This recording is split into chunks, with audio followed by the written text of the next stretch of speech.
Every night you step out, your life is at risk. You don't know when they're coming. You must just be prepared.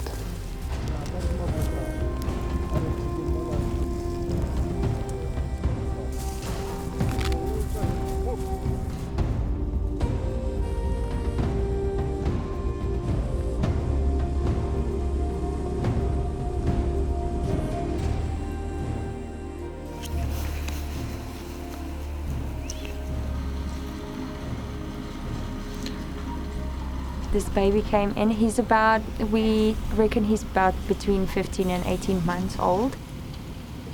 They arrived now with him at about 10 o'clock at night, and it's freezing cold. The stress and stuff, he can start eating sand because he doesn't have his mom. That can lead to death. So we're just keeping a close eye on him, but he's still under drugs, so he's quite fine for now. Hopefully in the morning we can see if he's like fully awake.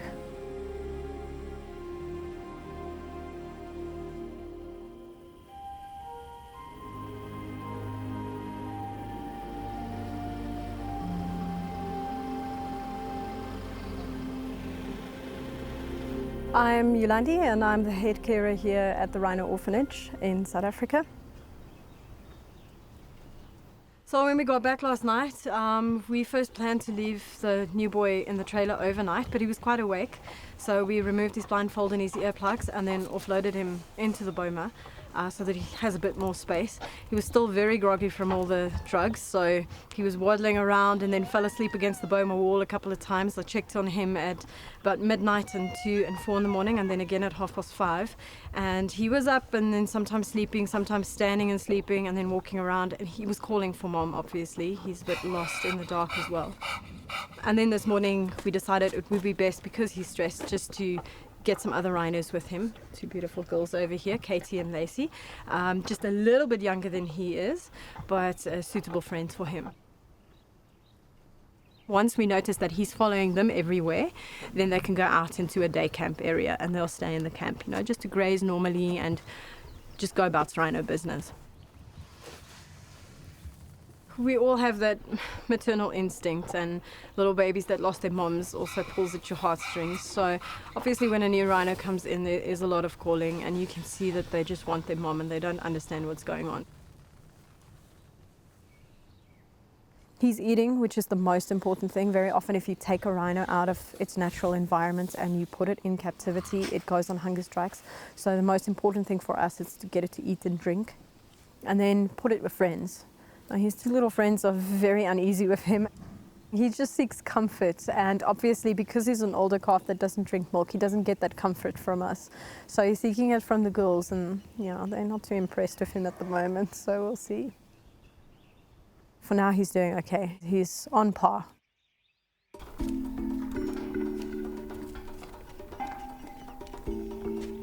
Every little rhino is unique. What works for one little rhino doesn't necessarily work for the next one. So it looks like a very simple job at the end of the day. Bring the rhino, get it to drink milk, and then you're A for away.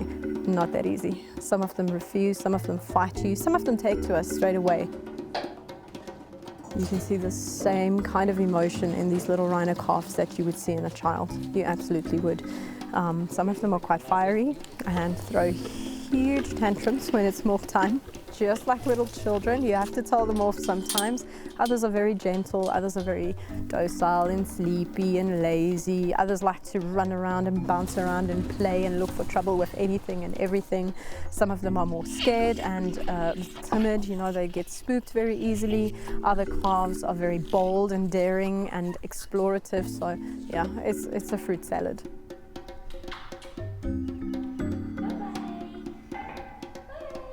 These little rhinos need love and care. They need that maternal bond, which only a woman can provide.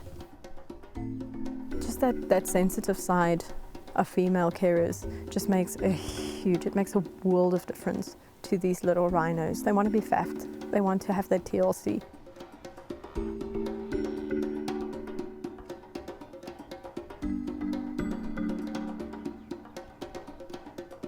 Once the calf is weaned, him and his friends will then go out into a day camp, an even larger area that they can graze naturally, and we can pull that human contact. It's very, very important. And then by sub-adult age, around 2 years or so, then we'll send them out into larger camps and they become fully functional, effectively wild rhinos. The new little rhino that came in last week, his name's Kai, he's taking it hard. 6 days down the line, he's still calling for his mother.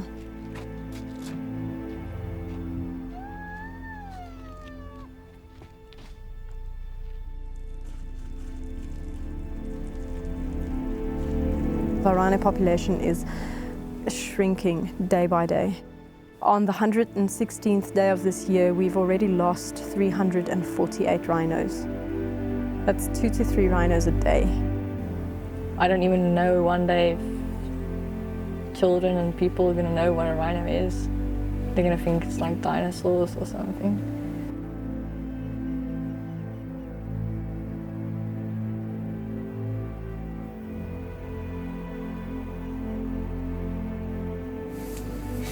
They take an axe and cut off the whole front part of the rhino, the face and everything. Dismantle it the whole way.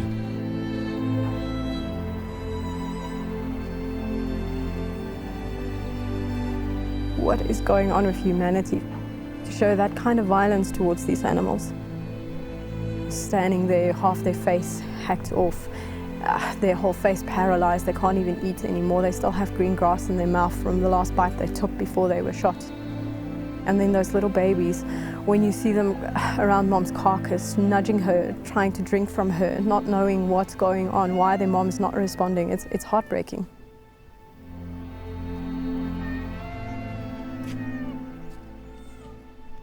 Rhino horn it's the same as hair and nails. It's got absolutely no scientific proof that there's medicinal properties. It doesn't do anything. It's going to take a lot of different things in one big effort to save the rhinos at this stage. And we're running out of time. We are running out of time.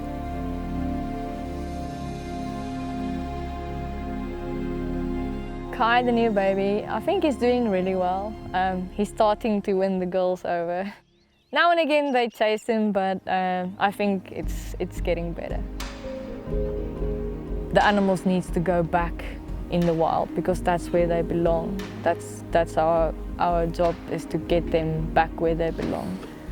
It's hard when they leave. You don't have that baby underneath your eyes anymore. So you're wondering all the time, is he gonna be okay?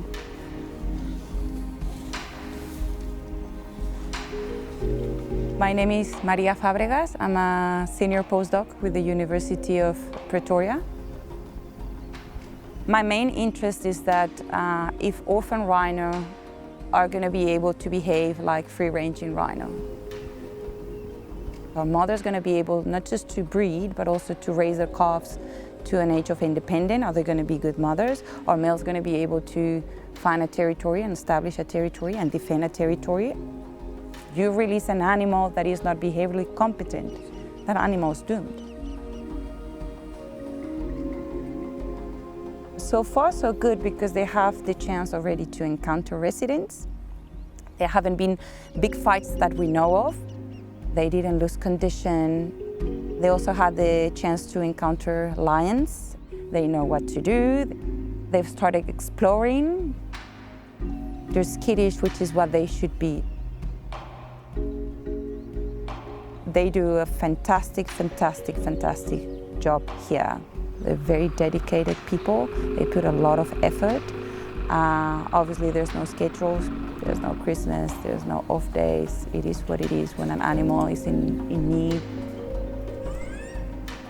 Our methods of rehabilitating these calves are proving to be very successful because we have released calves back into the wild in areas that are safe, of course, and they seem to fare really, really well out there. They are vitally important, the number of rhino calves we've saved. They're going to go out They're fully functional, they can breed, they're not problem animals, and they are going to contribute to the whole rhino population on this continent. They will.